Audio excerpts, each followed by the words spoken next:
ಜಮೀರ್ ಅಹಮದ್ ಖಾನ್ ಅವರದ್ದು ಎನ್ನಲಾದ audio viral ವಿಚಾರ ಸಂಬಂಧ ಕಾಂಗ್ರೆಸ್ನ ನಾಯಕರು ಒಬ್ಬೊಬ್ಬರಾಗಿ ರಿಯಾಕ್ಷನ್ ಕೊಡ್ತಾ ಇದ್ದಾರೆ. ಈಗ ಮಾಗಡಿ ಶಾಸಕ ಬಾಲಕೃಷ್ಣ ಅವರು ರಿಯಾಕ್ಷನ್ ಕೊಡ್ತಾ ಇದ್ದಾರೆ ಇದ್ರ ಬಗ್ಗೆ. ಜಮೀರ್ ಅಹಮದ್ ಖಾನ್ ಅವರದ್ದು ಎನ್ನಲಾದ ಆಡಿಯೋ ಮೊದಲು ಪರಿಶೀಲನೆ ಆಗಬೇಕು. ವೈರಲ್ ಆಗಿದೆಯಲ್ಲ ಜಮೀರ್ ಅವರ ಮಾತು ಅನ್ನೋದು, ಫಸ್ಟ್ ಅದು ವೆರಿಫೈ ಆಗಬೇಕು, ತನಿಖೆ ಆಗಬೇಕು.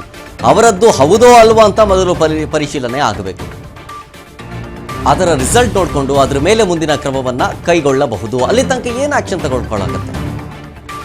ಫೇಕ್ ಆದರೆ ಸುಮ್ಮನೆ ಪಾಪ ಅಮಾಯಕರಿಗೆ ಶಿಕ್ಷೆ ಕೊಟ್ಟಂಗೆ ಆಗ್ಬಿಡುತ್ತೆ.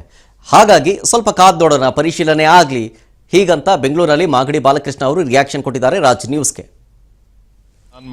ಅದು ಗೊತ್ತಿಲ್ಲ, ಆಡಿಯೋ ಫೇಕೋ ಅದು ಸರಿ ಇದೆಯಾ ಅಂತ ಗೊತ್ತಿಲ್ಲ. ಅದು ಹೈಕಮಾಂಡ್ ತೀರ್ಮಾನ ಮಾಡ್ತದೆ. ಅದ್ರ ಬಗ್ಗೆ ನಾನು ಮಾತಾಡ್ತಕ್ಕಂಥದ್ದು ಸೂಕ್ತ ಅಲ್ಲ. ಅದು ಗೊತ್ತಿಲ್ಲ, ಆಡಿಯೋ ಫೇಕೋ ಅದು ಸರಿ ಇದೆಯಾ ಅಂತ ಗೊತ್ತಿಲ್ಲ. ಅದು ಹೈಕಮಾಂಡ್ ತೀರ್ಮಾನ ಮಾಡ್ತದೆ. ಅದ್ರ ಬಗ್ಗೆ ನಾನು ಮಾತಾಡ್ತಕ್ಕಂಥದ್ದು ಸೂಕ್ತ ಅಲ್ಲ.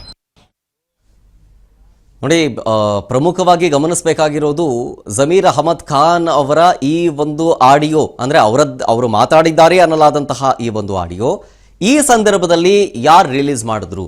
ವಿರೋಧಿಗಳು ಅನ್ನೋದಾದರೆ ವಿಪಕ್ಷದವರಂತೂ ಆಗಿರ್ಲಿಕ್ಕಿಲ್ಲ. ಯಾಕೆಂದ್ರೆ ಇಫ್ ಇನ್ ಕೇಸ್ ಅದು ವಿಪಕ್ಷದವರೇ ಆಗಬೇಕು ಅನ್ನೋದು ಆಗಿದ್ದಿದ್ರೆ ಅದನ್ನ ಎಲೆಕ್ಷನ್ ಟೈಮ್ನಲ್ಲೇ, ಬೈ ಎಲೆಕ್ಷನ್ ಟೈಮ್ನಲ್ಲೇ ರಿಲೀಸ್ ಮಾಡಬಹುದಾಗಿತ್ತು.